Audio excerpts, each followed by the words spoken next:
My mom never was good at making decisions. I always felt like my sister and I were the more mature ones. When I was younger, I spent most of my time moving around. It seemed as if every other month we'd be getting another eviction notice. When I was in second grade, my parents separated. My mom and my sister and I all moved in with my grandparents and slept in the living room.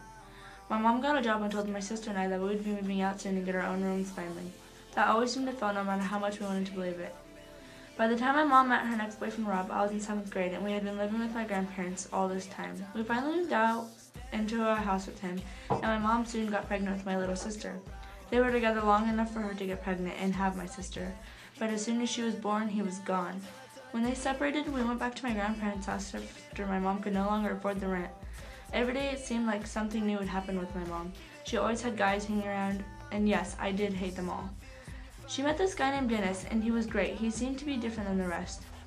We all moved into this apartment right after my 8th grade year. My mom never made rules for me and my sister. We did as we pleased, and all of our friends thought that it was so cool that they would let us do what we wanted. But as I got older, it wasn't as cool as it seemed. I missed a lot of school just because I simply did not want to go, and that didn't make my grades very good. I was on my way to a life full of disappointment and regret until the day I made the hardest decision of my life. I knew it was time to say goodbye to everything that any teenager would want. I made this decision one night when I heard my mom telling Dennis that they were behind on bills, and I knew exactly what that meant. We would be moving soon. It made me so frustrated that my mom was going to put me and my sisters through this again. The next day after school, I walked over to my dad's house because I was so mad that my mom would do this to us. When I got there, everything seemed so peaceful, unlike my house. My brothers were doing their homework and getting help from my stepmom, Misty. They weren't allowed to do anything until their homework was done. For some odd reason, I wanted that so bad. I wanted to be told what to do. I wanted to have someone there to guide me and tell me when I was messing up. I guess I just wanted a normal life, and I knew I couldn't do that at my mom's house. I told my dad that I was moving in, and I could tell he was shocked, and I don't think he believed me at first. When he took me home that night, I told my mom my news, and although I knew she was upset, I could tell that she knew it was a better place for me to live. That night, I packed up all my stuff and put it in the living room so that when my dad picked me up after school, I would just have to load it into the back of the truck.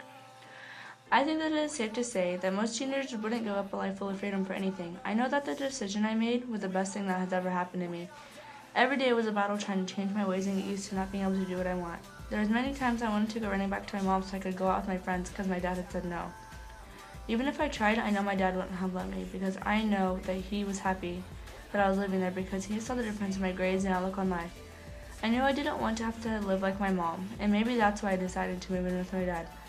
I believe in learning from your mistakes and the mistakes of others. Lucky for me, I have the two most encouraging people by my side to help me with my everyday decisions. I know that at this point in life, if I was still living with my mother, I wouldn't be graduating or have a job.